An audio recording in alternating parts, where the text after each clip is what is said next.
Film की शुरुआत में हमें एक ब्राइड दुल्हन दिखाई जाती है जो अपनी शादी के लिए तैयार हो रही थी। उसका जो ग्रूम था दूल्हा, वो भी अपने कमरे में तैयार हो रहा था। ग्रूम भी शादी करने के लिए पहुंच गया। उसके अच्छे दोस्त थे जो भी वहाँ ग्रूम जैसे कपड़े पहनकर आए थे। अब जब ब्राइड वहाँ आए शादी करने के लिए तो वहाँ एक औरत को देखती है जिसने अपने हाथ में छोटा सा बच्चा पकड़ा हुआ था। ये देखकर ब्राइड एकदम उदास हो गई। वो सोचती है कि अगर आज मैंने ये शादी कर ली तो मैं कभी बच्चा पैदा नहीं कर सकती, जबकि मुझे तो बच्चे बहुत पसंद है। अब ब्राइड को कोई ऐसा वैसा मसला नहीं था जो वो मां नहीं बन सकती थी, पर फिर भी वो ऐसा क्यों सोच रही थी, इसका जवाब हमें आगे पता चलेगा। अब वो शादी में आगे जाने की बजाय वहाँ से भाग जाती है क्योंकि वो नहीं चाहती थी कि आगे चलकर मुझे इस शादी के लिए पछताना पड़े। अब यहाँ से कहानी पास्ट यानी माजी में आ गई, जहाँ पर यही ब्राइड और ग्रूम छुट्टियाँ मनाने के लिए एक जगह पर घूमने आए हुए थे। यहाँ ब्राइड उसे अपनी उंगली दिखाकर कहती है कि देखो मेरी उंगली अभी तक खाली है जिसमें कोई अंगूठी नहीं है। आखिर तुम कब इस उंगली में शादी की अंगूठी पहनाओगे? जिस पर ग्रूम का कहना था कि तुम फिक्र ना करो, मैं बहुत जल्द तुमसे शादी कर लूंगा। और तुम जानती तो हो कि जिस कंपनी में हम काम कर रहे हैं वहाँ शादी करने से पहले हमें 10 बार सोचना पड़ेगा, क्योंकि हमारी कंपनी के कुछ असूल हैं जिनके बारे में तुम जानती ही हो। जिसके बाद ये दोनों एक बार में गए और वहाँ शराब पीकर खूब डांस करते हैं। यहाँ एक बूढ़ा कपल बैठा हुआ था जो उनको इतना कुछ देखकर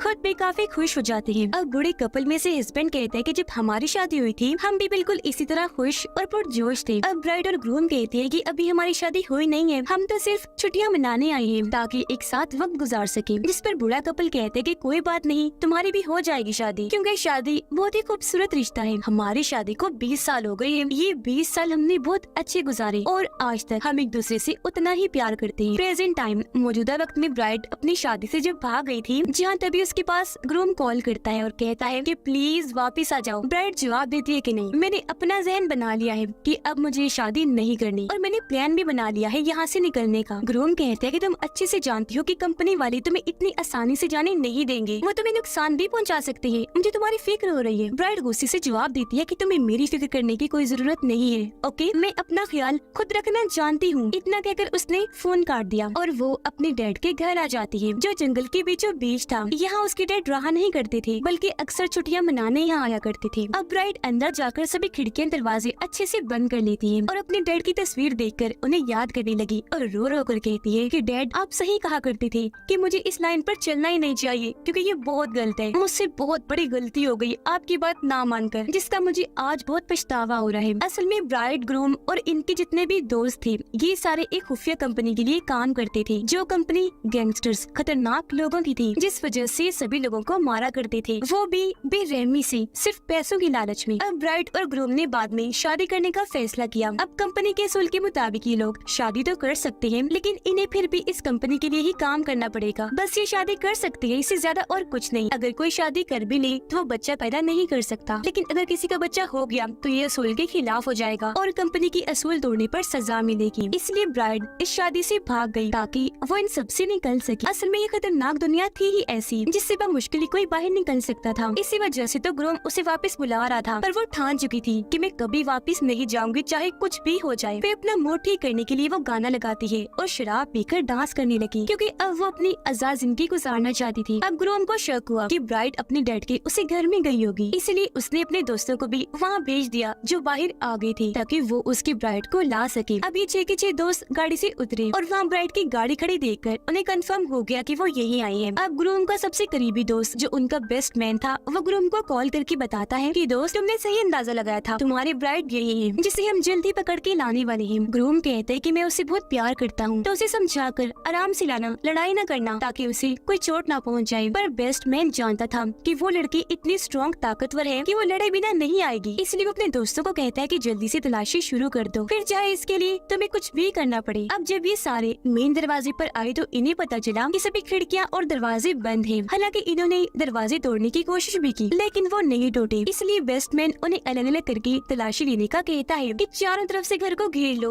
और रास्ता मिलने पर अंदर घुस जाओ। अब जब वो लोग रास्ता ढूंढ रहे थे तो ब्राइड के कानों में उनकी आवाज पड़ जाती है, इसलिए वो खिड़की से झांककर देखती है, जहाँ उसे पता चल गया कि ग्रूम ने अपने लोगों को आखिर भेज दिया उसे पकड़ने के लिए। वो अब नीचे जाने लगी अपना फोन लेने के लिए, पर तभी सामने खिड़की के बाहर वो बेस्टमैन को देखती है जो अंदर घुसने ही वाला था, जिसे देखकर वो डर गई, इसलिए वापस अंदर की तरफ भागने लगती है। वो पिछले दरवाजे से भागने की कोशिश करने लगी लेकिन वहाँ पर भी 2 आदमी मौजूद थे, इसलिए वो फौरन दरवाजा बंद करके अंदर आ गई। बेस्टमैन एक खुले हुए दरवाजे के जरिए अंदर आ चुका था जो हर जगह उसे ढूंढने लगता है। ब्राइट को अंदाजा हो गया था कि वो लोग घर के अंदर घुस रहे हैं, इसलिए वो किचन में जाकर चाकू उठा लेती है अपनी हिफाजत के लिए और ऊपर वाले फ्लोर पर जाकर वहाँ बने खुफिया कमरे में आ जाती है। वो सब लोग भी अंदर आकर एक जगह इकट्ठी हो गई, जहाँ पर बेस्टमैन सबको कहता है कि हमें ब्राइट को जिंदा पकड़ के अपने साथ ले जाना है, तो तुम इसे बस मार दाड़ करना, लेकिन जान से मत मारना। आज शादी बहुत अच्छे से चल रही थी, लेकिन इसने वहाँ से भागकर बहुत गलत किया। हालांकि वो जानती थी कि हम सभी उस खतरनाक कंपनी के लिए काम कर रहे हैं और उसकी इस हरकत से कंपनी का मालिक बहुत गुस्सा है, जो अब उसे कभी जिंदा नहीं छोड़ेगा, क्योंकि वो जानता है कि ब्राइट कंपनी और हम सब के बारे में बहुत अच्छे से जानती है और अगर इसने पुलिस को जाकर बता दिया तो हम सभी पकड़े जा सकते हैं। अब यहाँ से हमें फिर पास्ट की कहानी दिखाई जाती है, जहाँ पर ब्राइट और ग्रूम को वो बूढ़ा कपल दोबारा मिले थे, जो ब्राइट और ग्रूम को ऑफर करते हैं कि तुम भी हमारी कश्ती में आ जाओ, बहुत मजा आएगा क्योंकि हम वहाँ बहुत एंजॉय करेंगे। तो ब्राइट और ग्रूम ने उनकी ऑफर मानी थी और वो इन्हें अपनी कश्ती में भी ले आए थे। प्रेजेंट टाइम में ब्राइट अपनी खुफिया कमरे में चाकू लिए बैठी थी। काफी देर के बाद वो हल्की सी खिड़की खोलकर बाहर देखती है। जब उसे अंदाजा हुआ कि रास्ता खाली है और आसपास कोई नहीं, तो वो बाहर आकर यहाँ से भागी, फिर अपनी बाइक स्टार्ट करके वहाँ से भागने लगती है। लेकिन तभी अचानक उसके सामने बेस्टमैन का दोस्त आ जाता है और क्योंकि अभी बाइक की स्पीड हल्की थी तो वो उसे धक्का मार देता है, जिससे वो नीचे जाके गिरती है और उसे थोड़ी बहुत चोट भी आ गई। लेकिन फिर भी वो उठी, जहाँ वो आदमी कहते हैं कि तुम यहाँ से नहीं भाग सकती, जो कहकर वो धीरे धीरे आगे बढ़ने लगा। ब्राइट उसे चाकू दिखाकर धमकाने लगी कि अगर तुम मेरे पास आई तो मैं तुम्हें जान से मार डालूंगी। ब्राइट उस पर हमला करके उसे लड़ने लगी। उसने ब्राइट का गला पकड़ लिया, लेकिन यहाँ वो चालाकी करती है। वो अपनी टांगों से उसकी गर्दन जकड़ लेती है और फिर दीवार का सहारा लेकर चाकू से उसकी गर्दन काट देती है। उसका बहुत सारा खून बह गया, जिससे मौके पर ही उसकी मौत हो जाती है। अब जब वो बाइक लेकर फिर से यहाँ से भागने लगी तो अब यहाँ दूसरा आदमी आ जाता है उसे पकड़ने के लिए, इसलिए वो भागकर वापस घर के अंदर आ गई। लेकिन तभी उसे यहाँ दो लोग घेर लेते हैं, जिनमें एक का कद लंबा था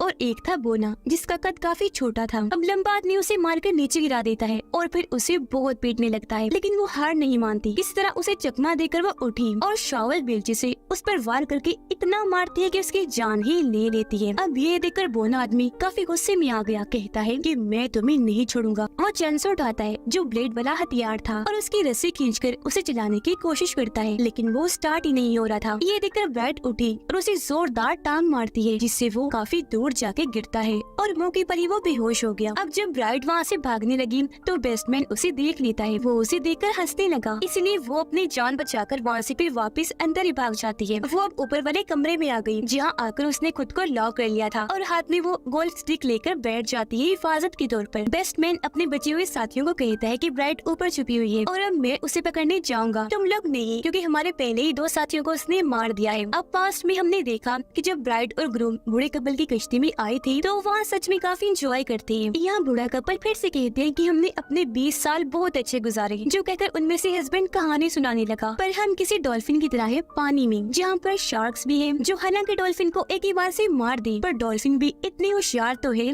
कि वो शार्क के बाल को जाया करते। अब ये सुनकर ब्राइट और ग्रूम समझ जाते हैं कि ये हमारे बारे में ही बात कर रही है और इन्हें पता चल गया है कि हम कौन हैं और यहाँ किस मकसद के लिए आए हैं। अब बूढ़ा आदमी एक दराज खोलता है जिसके अंदर गन पड़ी हुई थी, जिसे वो चुपचाप प्लेट से छुपा देता है, क्योंकि वो जानता था कि ये खतरनाक लोग हैं, तो अब यहाँ खतरा भी हो सकता है। लेकिन जब ब्राइट वहाँ आई तो वो गन को देख लेती है। प्रेजेंट में ये सारे एक साथ ब्राइट को पकड़ने ऊपर जाते हैं, क्योंकि अब इन्होंने प्लान बनाया था कि हम बारी बारी अंदर जाकर उसका सामना करेंगे। वो सबका मुकाबला नहीं कर पाएगी, थक जाएगी, जख्मी हो जाएगी और ऐसे हम आसानी से उसे पकड़ लेंगे। इसलिए अब उनमें से पहला लड़का अंदर जाता है, जिसे पीछे से आकर ब्राइट पकड़ लेती है, लेकिन वो खुद को छुड़वाकर ब्राइट को मारने लगा। पर वो भी कम नहीं थी, आखिर उसे भी उसी कंपनी से लड़ने की अच्छी ट्रेनिंग मिली थी, जिनमें से अपनी महारतों का वो यहाँ इस्तेमाल करती है। उस आदमी ने जब ब्राइट को पकड़ा हुआ था तो वो किताबों वाले शेल्फ पर अपनी टांगे रखकर घूम जाती है और उसके पीछे आकर काफी पीटने लगी, जिसके बाद वो उसका गला दबाकर उसे जान से मार डालती है। अब तभी यहाँ एक और आदमी आ गया, जिसकी पीठ पर चढ़कर ब्राइट उसे मारने लगती है, पर उसे नीचे उतारकर वो ब्राइट को मारने लगा, फिर उसका गला पकड़ लेता है और काफी मारने के बाद कहता है कि तुम मुझे नहीं हरा सकती, जो कहकर वो अपना चाकू निकालकर ब्राइट की तरफ करता है। लेकिन यहाँ ब्राइट चालाकी से उसे चाकू छीन लेती है और उसकी टांगों में घुसा देती है, जिसे दर्द की वजह से वो तड़पने लगा। अब वो पहले ही बहुत तकलीफ में था, जहाँ अब ब्राइट उसका आखिर गला ही काट कर उसकी जान ले लेती है। फिर वो इस चाकू को अपने पास ही रख के वहाँ से बाहर आई और अपनी गाड़ी की तरफ भागती है। जब ब्राइट गाड़ी के पास आई तो उसे एहसास हुआ कि मेरे पास तो चाबी ही नहीं है, जिसके बाद वो दोनों ब्राइट के पास आई और बेस्टमैन उसे चाबी दिखाकर कहते कि देखो ये मेरे पास है। और अब वो ब्राइट को बहुत पीटते हैं और उसे कहने लगे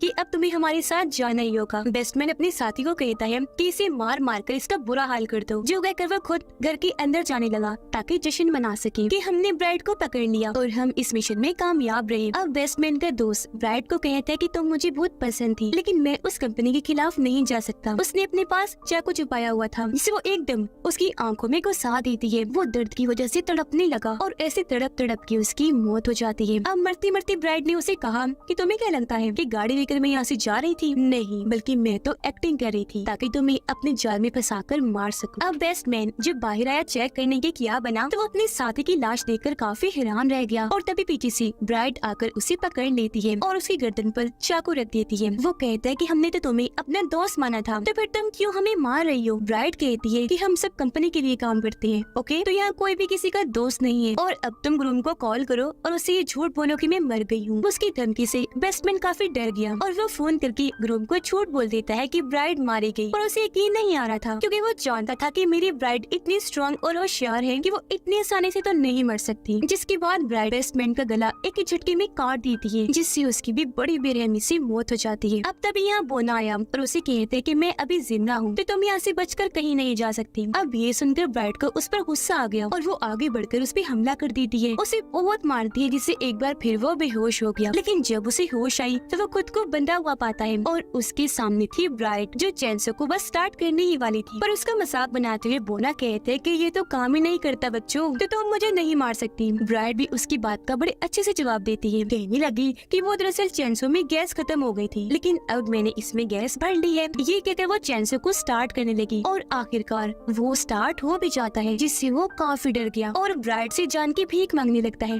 कि प्लीज मुझे छोड़ दो, लेकिन वो उसकी एक नहीं सुनती और चैनसो से उस पर हमला कर देती है, उसे ऊपर से नीचे काट कर 2 टुकड़े कर देती है, जिससे यहाँ बोने की भी इतनी भयानक मौत हो जाती है। अब हम पास्ट का सीन देखते हैं। असल में जब ब्राइड और ग्रूम कपल से मिले थे, जब वो छुट्टियां मनाने आए थे, तो वो दरअसल एक मिशन पर थे। असल में बूढ़ा कपल भी पहले उस गैंगस्टर्स की कंपनी के ही मेंबर्स थे, लेकिन बाद में उन्हें वहाँ पर प्यार हो गया, जिसके बाद उन्होंने कंपनी को छोड़ दिया क्योंकि अब वो मजीद गलत काम नहीं करना चाहती थी। जिसके बाद से कंपनी उन्हें ढूंढ रही थी जान से मारने के लिए। कंपनी ने ब्राइड और ग्रूम को ही भेजा था ताकि ये उन्हें जान से मारते। वो अपने गन निकाल कर ब्राइड और ग्रूम पर तान देता है, लेकिन तभी उसने देखा कि गोलियों वाली मैगजीन तो गायब है, जिस पर ब्राइड बताती है कि वो मैगजीन मैंने पहले ही निकाली थी क्योंकि मुझे पता था कि ये वक्त आने ही वाला है और गन भी मैंने देख ली थी। बूढ़ा आदमी उदास होते हुए कहते हैं कि मैं भी जानता था कि आखिर में हमारा यही अंजाम होगा, तो लो मार लो हमें। हमें अंदाजा हो गया था कि कंपनी हमें कभी नहीं छोड़ेगी। ये सुनकर ब्राइड और ग्रूम अपनी अपनी गन्स निकालकर दोनों को शूट करके मार देते हैं। प्रेजेंट टाइम में ब्राइड जख्मी हालत खून में लथपथ ग्रूम के पास पहुंचती है और ग्रूम उसे जिंदा देखकर काफी खुश हो जाता है, कहने लगा कि मैं जानता था तुम ऐसे नहीं मर सकती। ब्राइड उसे कहती कि अभी भी मौका है, मेरे साथ चलो ताकि हम दोनों इस कंपनी से बहुत दूर चले जाएं। ग्रूम जवाब देता है कि कब तक भागेंगे, जहाँ भी चले जाए वो कंपनी हमें ढूंढ कर पकड़ ही लेगी, जिसके बाद हमारा अंजाम सिर्फ मौत होगा। ब्राइड बोली कि तुम भूल गई वो कपल 20 साल तक कंपनी से बचकर रहता रहा और मुझे पता है कि वो वक्त उनके लिए बहुत खुशगवार रहा होगा। ग्रूम कहते हैं कि जब एक न एक दिन मरना ही है तो फिर ये 20 साल क्यों जाया करे, ऐसे क्यों गुजारे, इसलिए मैं तुम्हारा साथ नहीं दे सकता, लेकिन हाँ तुम्हारे साथ आखिरी बार डांस करना चाहता हूँ। जो कहकर उसने अपना हाथ आगे बढ़ाया। ब्राइड ने भी उसके हाथ में अपना हाथ रख दिया और वो लोग अपना आखिरी डांस करने लगे और अब यहाँ उनमें से किसी एक को मरना था और फिर तभी सच में ग्रूम उस पर हमला कर देता है, जहाँ इन दोनों की लड़ाई होने लगी। पर ब्राइड यहाँ शराब की बोतल नीचे गिराकर तोड़ देती है, फिर उसका कांच का टुकड़ा उठाकर ग्रूम की गर्दन में घुसा देती है, जिससे वहीं पर उसकी दर्दनाक मौत हो गई। जिसके बाद ब्राइड उस वक्त को याद करने लगी कि जब हम छुट्टियां मनाने गए थे तो वहाँ पर हमने शादी का फैसला किया था और हम एक साथ कितने खुश थे, लेकिन आज यहाँ ऐसा वक्त आया कि मुझे अपने हाथ से अपने प्यार को मारना पड़ा। और अब वो उठी और यहाँ से जाने लगती है, लेकिन उसे अपने ग्रूम की मौत का बहुत अफसोस था। और तभी उसके मोबाइल की बेल बजने लगी। उसने जब चेक किया तो कंपनी की कॉल थी जिसका नाम यूनिवर्सिटी था, यानी कि कंपनी अब भी उसका पीछा नहीं छोड़ेगी। और इसी के साथ इस फिल्म की कहानी यहीं पर खत्म हो जाती है।